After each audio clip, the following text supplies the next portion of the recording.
आज आम बनइबा दक्षिण भारतर गोटे बढ़िया फेमस रेसिपी जहाँकि मकर संक्रांति रे घरे घरे बना जाए प्रत्येक मंदिर में बना जाए जार ना हूँ पोंगल जहाँकि खाया बहुत ही स्वाद होता है।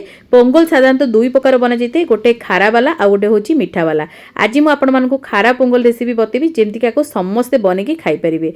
जेहेतु मुझे दक्षिण भारत में 9 वर्ष हम रही तो यहाँ मुझे प्रत्येक वर्ष मकर संक्रांति रे खाई भाविली आपण मान सहित रेसिपीटी सेयार करी तो आपण मैंने भी यही मकर संक्रांति रे ट्राए करेंगे। ये देखो गोटे बड़ जगह नहीं जाइली से गोटे कप अरुआ चाउल देती आध कप मुग डाली देती आठी मु सोना मसूरी राइस यूज करछि। आपण बासुमती राइस नहीं पारे जेकोसी बास्ना चाउल नहीं पारे गोविंद भोग चाउल नहीं पारे जीरा राइस नहीं पारे भल भाव में देखो धोईकी नहीं आसी। एबे कौन करबा गोटे प्रेशर कुकर बसई नबा चूल्हा उपरे तापर सब जाक आम देदेबा डाली चाउल को अल्प पानी दबा बेसी पानी दबानी जमती खाली बास बुड़ीकी रोथबो से भलिया पानी दबा। एटा बेसी पानिया हुएनी बास एतिकी पानी दे दियंतु आ स्वाद अनुसार लुण आ हळदी एठी ऐड करनियंतु एका बेले आ भल भाबरे मिक्स करके आकु 4 रु 5टी सीटी मीडियम फ्लेम रे लगे नियंतु तो बहुत बढ़िया भाबरे एटा हमर सिजी जिवो।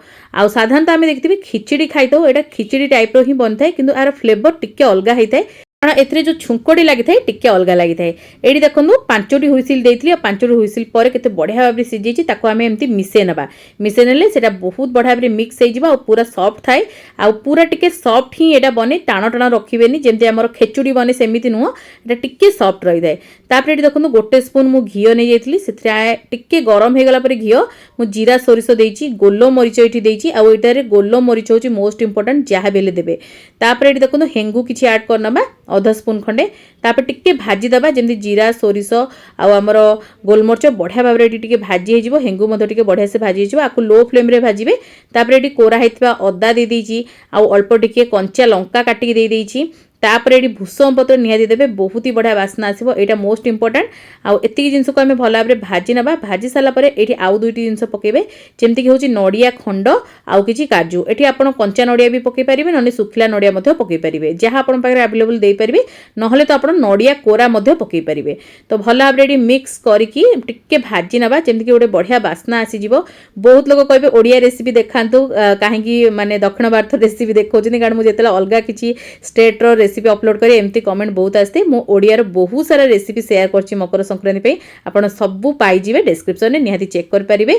तापर एठी देखुनु जो सिजे की रखितिली चाउल और डाली ताकू एठी हमें ऐड करनबा ऐड करिकी भलो भाबरे मिक्स करिया पूर्व एठी देखुनु आपण देखि पड़थबे टिके ना कोडी गाढ़ा अछि तो मिक्स हबनी एठी अल्प टिके आपण उषुम पानी देई देबे आ भलो भाबरे को मिक्स करनबा।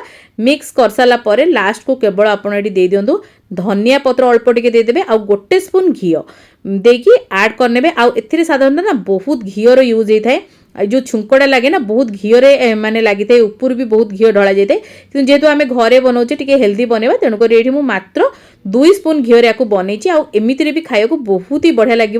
जदि आप भी या ट्राए करना ना मो कहवा अनुसार थे ट्राए करूँ यहाँ आप गोटे कम्फर्ट फुड हो आप जो व्यस्त थे आपको बनई पारे जदि आप पेट खराब आपको बनई पारे ना तो आप ओषा बार व्रत भी बनई खाईपारे ना तो आप बहुत जल्दी किसी टिफिन बनवा चाहते आपको बनईकी नहीं पारे। এইটা তো হচ্ছে খারা পোঙ্গল মু আউ কেবে আপনাମାନଙ୍କ সହିତ মিঠা পোঙ্গল রেসিপি নিয়াতি শেয়ার করিবি যদি আপনাମାନେ ଦେଖିବାକୁ ଚାହୁଁଛନ୍ତି କମେଣ୍ଟରେ ଲେଖିବେ ମୁଁ ନିଶ୍ଚିନ୍ତ ଆଣିବି। ତ ଏଠି ଦେଖନ୍ତୁ ଘିଅ ଦେଇ ସାରିଲା ପରେ ମୁଁ ଭଲ ଭାବରେ ମିକ୍ସ କରିନେଇଥିଲି ଆଉ 1 ରୁ 2 ମିନିଟ୍ ଟିକେ ଫୁଟେଇ ନେବା। ଦେଖନ୍ତୁ ବଢ଼ିଆ ଭାବରେ ଫୁଟିଗଲାଣି। ଏବେ ଚାଲନ୍ତୁ ଆମେ ୟାକୁ ଗରମା ଗରମ ସର୍ଭ କରିବା। ଆପଣ ୟାକୁ ସେମିତି ଖାଇପାରିବେ ନହେଲେ ତ ଆପଣ କୌଣସି ଚଟନି ସହିତ ମଧ୍ୟ ଖାଇପାରିବେ। ସାଧାରଣତଃ ଏଠି ଚଟନି ସାଙ୍ଗରେ ସର୍ଭ କରାଯାଇଥାଏ ମନ୍ଦିରମାନଙ୍କରେ ସେମିତି ସର୍ଭ କରାଯାଇଥାଏ ଖାଇବାକୁ ବହୁତ ହି ବଢ଼ିଆ ଲାଗିଥାଏ। रोगी लोक है कि पिलामानंकु एटा बहुत ही पसंद आसिबो निहाती ट्राए करिवे आ केमती लागिला आपनको मतामत शेयर करिया को बिल्कुल भूलिबेनी। ओडिया बोर छोट रेसिपीटी भल लागिथिले लाइक करिवे शेयर करिवे चैनल रे नुआ थिले सब्सक्राइब करिया को भूलिबेनी साइड थिया बेल आइकन को प्रेस करिवे तादर आपण माने मोर एमती भल भल रेसिपी गुडी को देखि परिवे। फेसबुक पेज रे देखुथिले पेज को निहाती आबे फॉलो करिवे लाइक शेयर करिवे कमेंट माध्यम रे आपनको मतामत को शेयर करिवे।